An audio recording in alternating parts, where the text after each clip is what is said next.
Kaohsiung. And mamaya na yung flight ko pabalik ng Pilipinas. So, grabe, sobrang pagod ko. Sakatan pa ako. Pero ang ganda naman, nasarap naman ng tulog ko.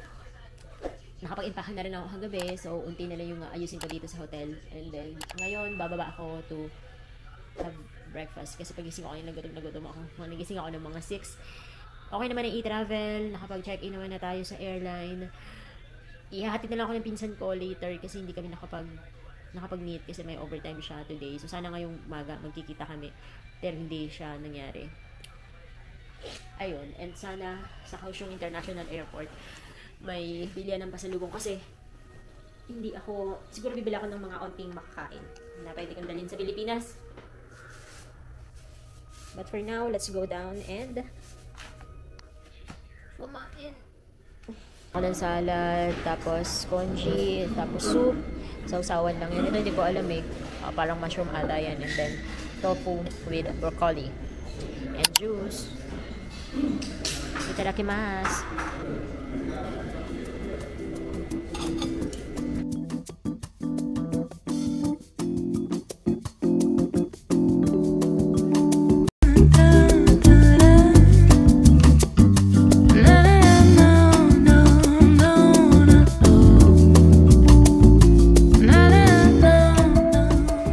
Ang sarap nito ha.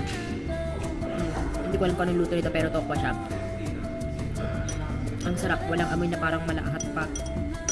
Parang may pagkamit siya to konti. Ano lang siya. May pork. May pork din siya. Ang sarap nito. Kuha pa ako. And yung noodles.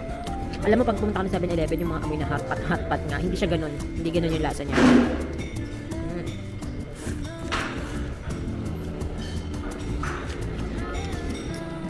I'm loving the food today. Ito wala lang silang mga mga lettuce ngayon.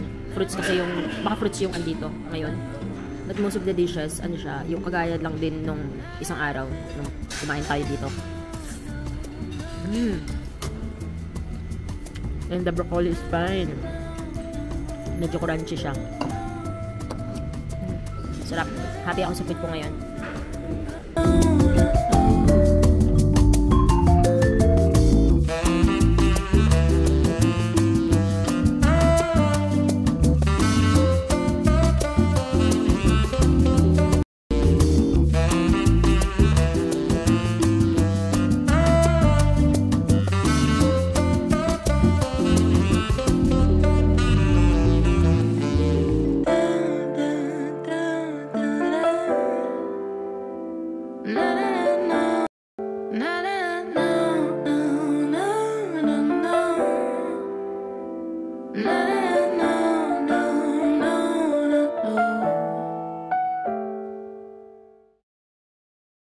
Elevator din dito. Madaming elevator dito.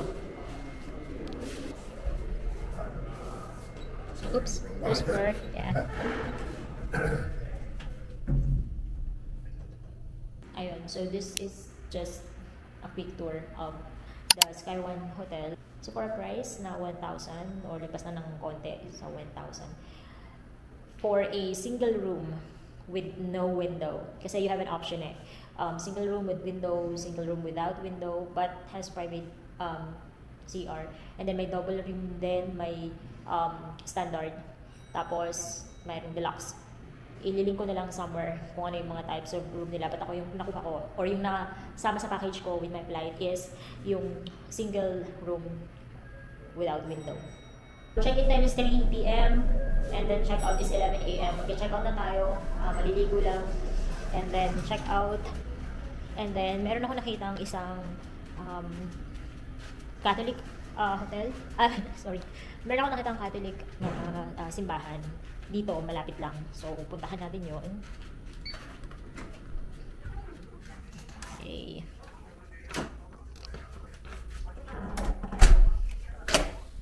Maliligo lang tayo. Then, we are going to check out onto our last destination. And, yeah. For my next travel, I am excited. Ano lang siya? Ano ba ngayon? 22. Mga 2 weeks lang. 2 weeks after, lilipat ulit tayo. Pupunta tayo sa Vietnam.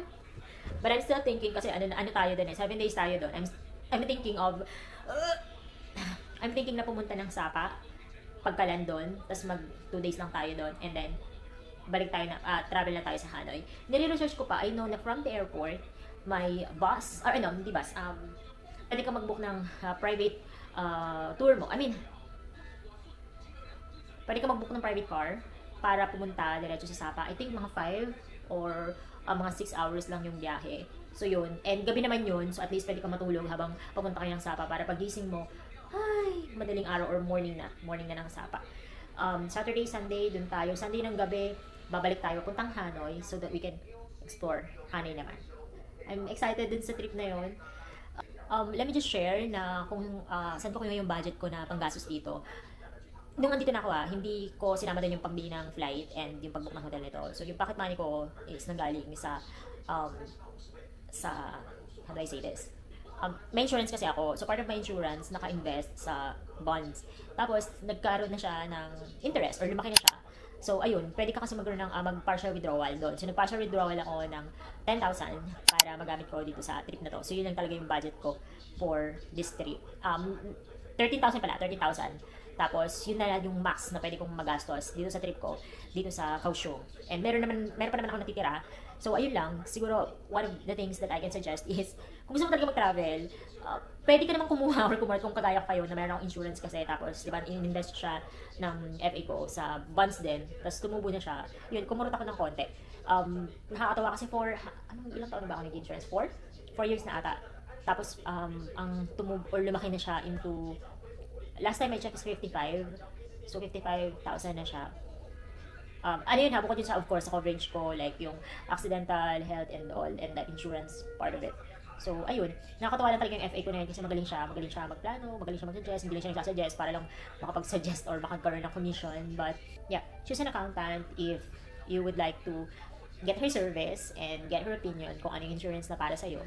I can definitely attest to her abilities and logic thinking niya. And enough of the kuda kasi magte-10 na. Ay, hindi pa naman. Ano pala? 9:37. So, gusto ko 10 aalis na ako. Ayan, we are ready to go na. Nakalimutan pa ba ako? Wala na. Okay, shutter, ID, passport, card, access card. Okay. Bye! Thank you so much, Sky One Hotel. Till I see you again. But next time, yung mayroon ng bitana. Okay. Tumawag na yung sa receptionist. Nagre-remind na yung checkout is 11. Let's go out na.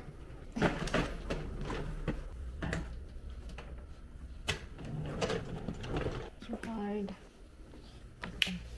Mineral. Bottle. Para may tubig tayo.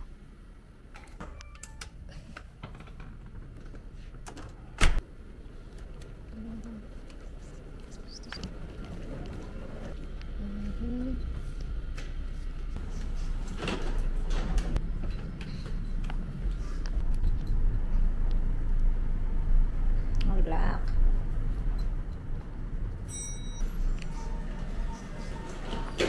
Diba, bukas na yung gaming room. Hi. Check out. 633. Okay, thank you. Can I leave my luggage there? Okay. Number? In your luggage. Okay. For you. Okay.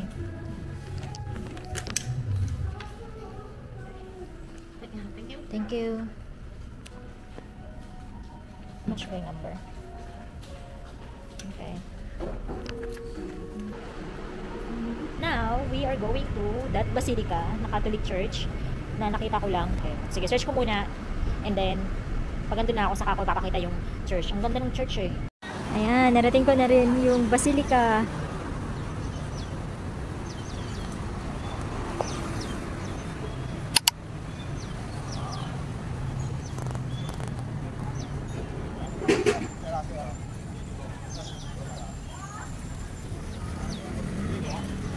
I'm so happy kasi na-witness ko, naka-attend ako ng mass. Although Chinese siya, pero parang andito yung bishop nila.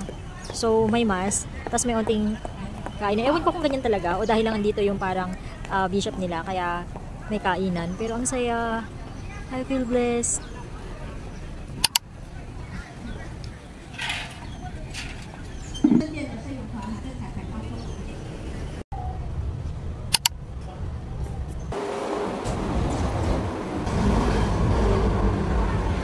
Okay, so change of plan. So hindi na ako tumuloy doon sa Talis Mall kasi ang laki niya, tapos hindi ko mahanap yung mga food court.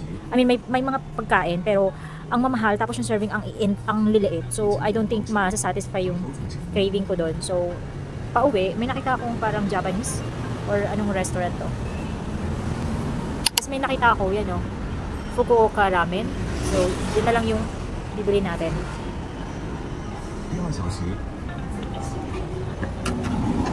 For one? Table for one? Okay. Scan.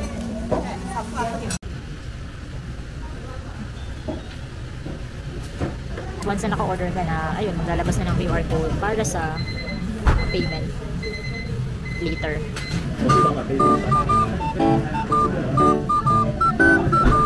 Ah, okay.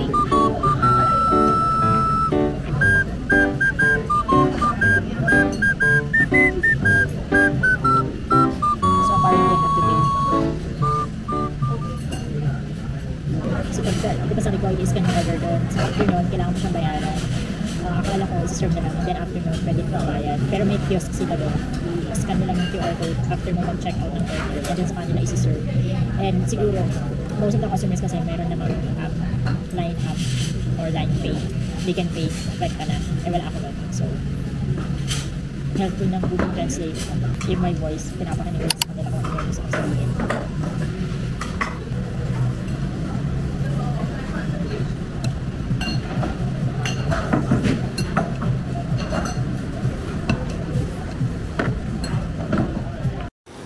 Masarap, sarap. Solve. I think that would last me until mamayang hanggang makalipad tayo. Pero bibili pa rin tayo ng mga pwede natin makain sa airport. And I am going back now to my hotel para kunin yung luggage and then punta na tayo ng Kaohsiung International Airport. Grabe. Ang lamig pa din. Mamimiss ko to. Ang init kasi sa Pinas. Thank you, Kaohsiung. Thank you so much. Thank you, Lord, for this chance and opportunity na makapag-travel. I'm always grateful. I mean, hindi man to like luxury travel, hindi ako nakapag-shopping. Hindi naman kasi yun yung priority ko eh. Gusto ko lang makita ano meron sa Kaohsiung. Enjoy the weather kasi malamig. And food. And tingnan ano yung meron sa kanila. Tingnan ko ano yung mga nasa paligid nila in terms of transportation, how they behave, how they interact. Diba? Ang sarap malaman na ganito yung ibang culture, iba sa ibang lugar. Tatawid lang ako kasi ayan ang hotel natin. Whew! Dito na tayo sa hotel. Let's just get our luggage.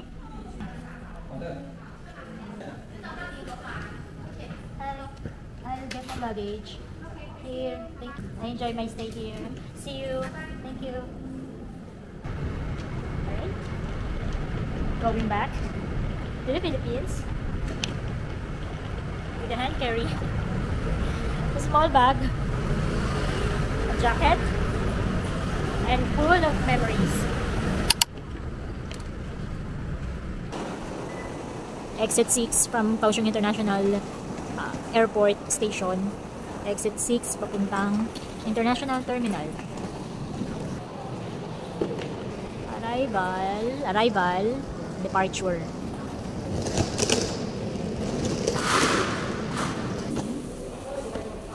Ito na mag 7 kilos. Shit. 7.18.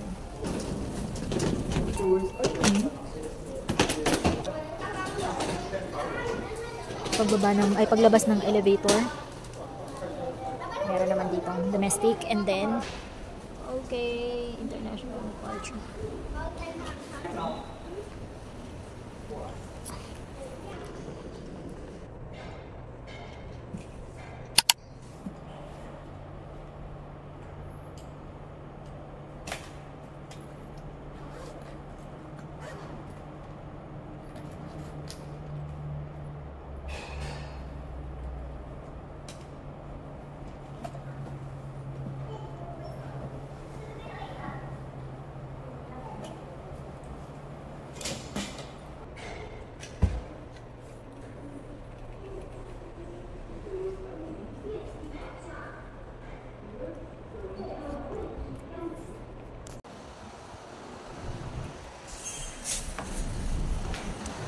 check-in counter. Yun, nakita ko na yung AirAsia. Okay, in 20 minutes nakarating na tayo dito sa Kaohsiung International Airport from Formosa Boulevard. And nakita ko na yung counter ko. A529 for AirAsia, C133. Papuntang Manila. Kaya lang hindi pa open yung check-in. Kasi it's only 3:07. 3:10 na. 7 yung flight natin. Abangan ko na lang kung mag-ano.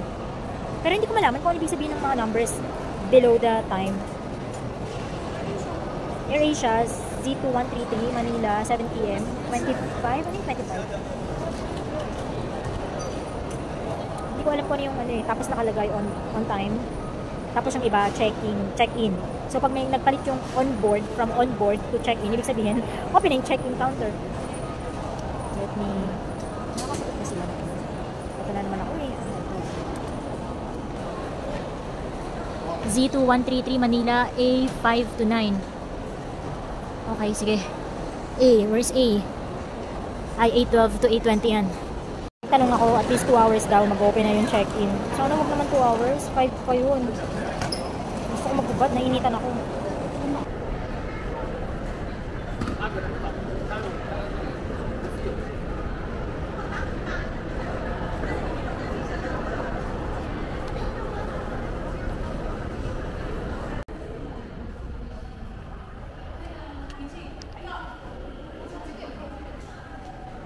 And just like that, less than 5 minutes, tapos na tayo sa immigration, customs.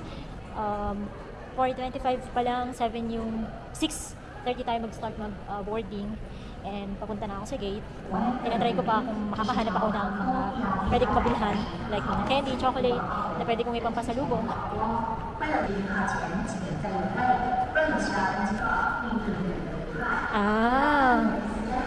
Okay. 25?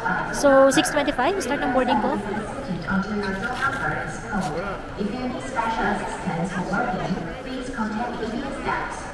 Ano dito? Wala bang parang Akihabara? Yung kung saan pwede ka bumili ng mga pasalubong. Puro naman itong mga wine, and then skincare,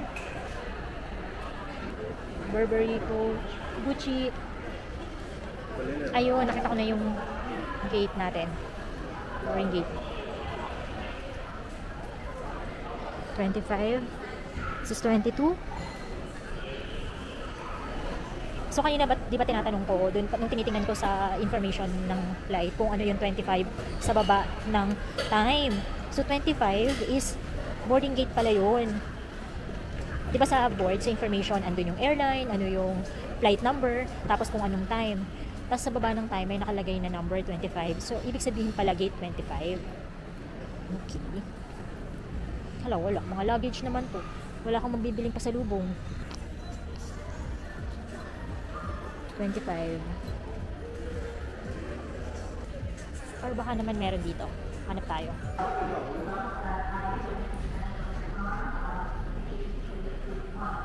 Oh, this is nice.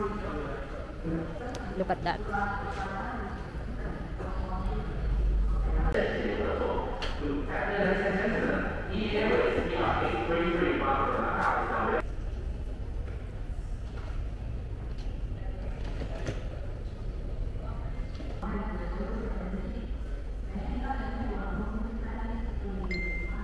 Pumunta ako dito sa kabilang side, yung sa gate 26 to 32. Wala din.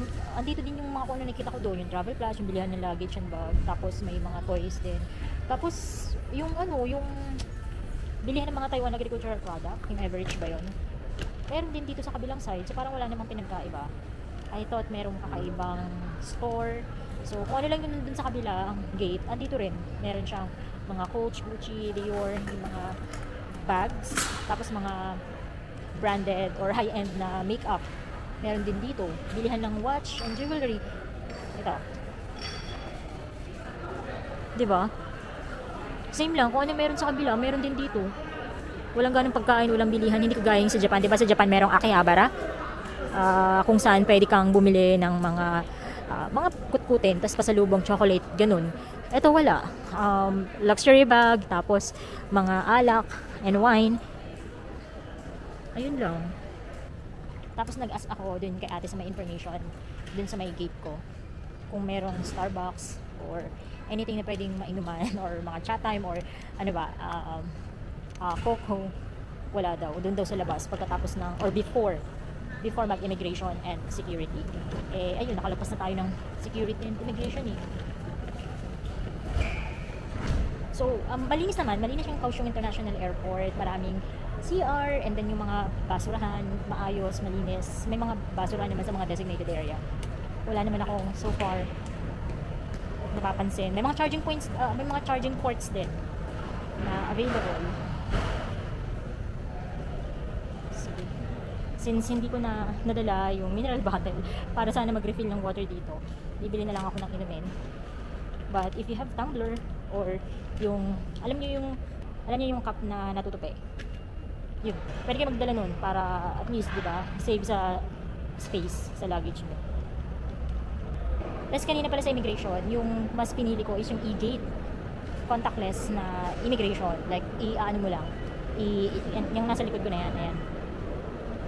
Ilalagay mo lang yung passport mo, tapos may instruction, kapag okay na, na-scan na nila, pag 100%, makakalabas ka. Before ka makalabas, meron pang isang pinto doon, tapos check, as in security check ulit. Tapos na. Ayan, may mga ganyan din dito, kung saan kayo pwede mag-refill ng mga water, or ng mineral bottle ninyo. Hindi naman nakaka-intimidate yung Kaohsiung International Airport. Actually, paglagpas mo nga ng immigration and security check, left and right lang, tapos dire-diretsuhin mo lang yun, ayun na, hanapin mo lang yung number, yung gate assignment mo. Madali mo namang makikita kasi may number naman sa taas, ang lalaki naman. They're visible enough para makita mo yung mga signages and all, pati nga yung signage ng mga CR eh. Ito lang yung Kaohsiung. I'm not sure sa mga airport na malalaki. Eh, pang ilang airport pa lang naman to, bukod sa Pilipinas, Taiwan, and Japan. I mean, yung sa Taipei International Airport. Yun pa lang naman yung mga international airport na napuntahan ko. And sana madagdagan pa yun. Pinag-pray ko kanina, kasi diba nag-attend ako ng mass kanina sa may Holy Rosary Basilica. Pinag-pray ko na sana marami pa tayong travel na mapuntahan, marami pa tayong places na mapuntahan, and hindi lang dito sa Asia. Who knows? Middle East, Australia, Europe? Let's see, diba? Ice? Ice? Blue is ice, red is hot. Ah, okay. What's the best seller for blue? This one, best seller? Yes. Black tea with milk. Okay, I have one. Okay. More ice, please. More ice, okay. One.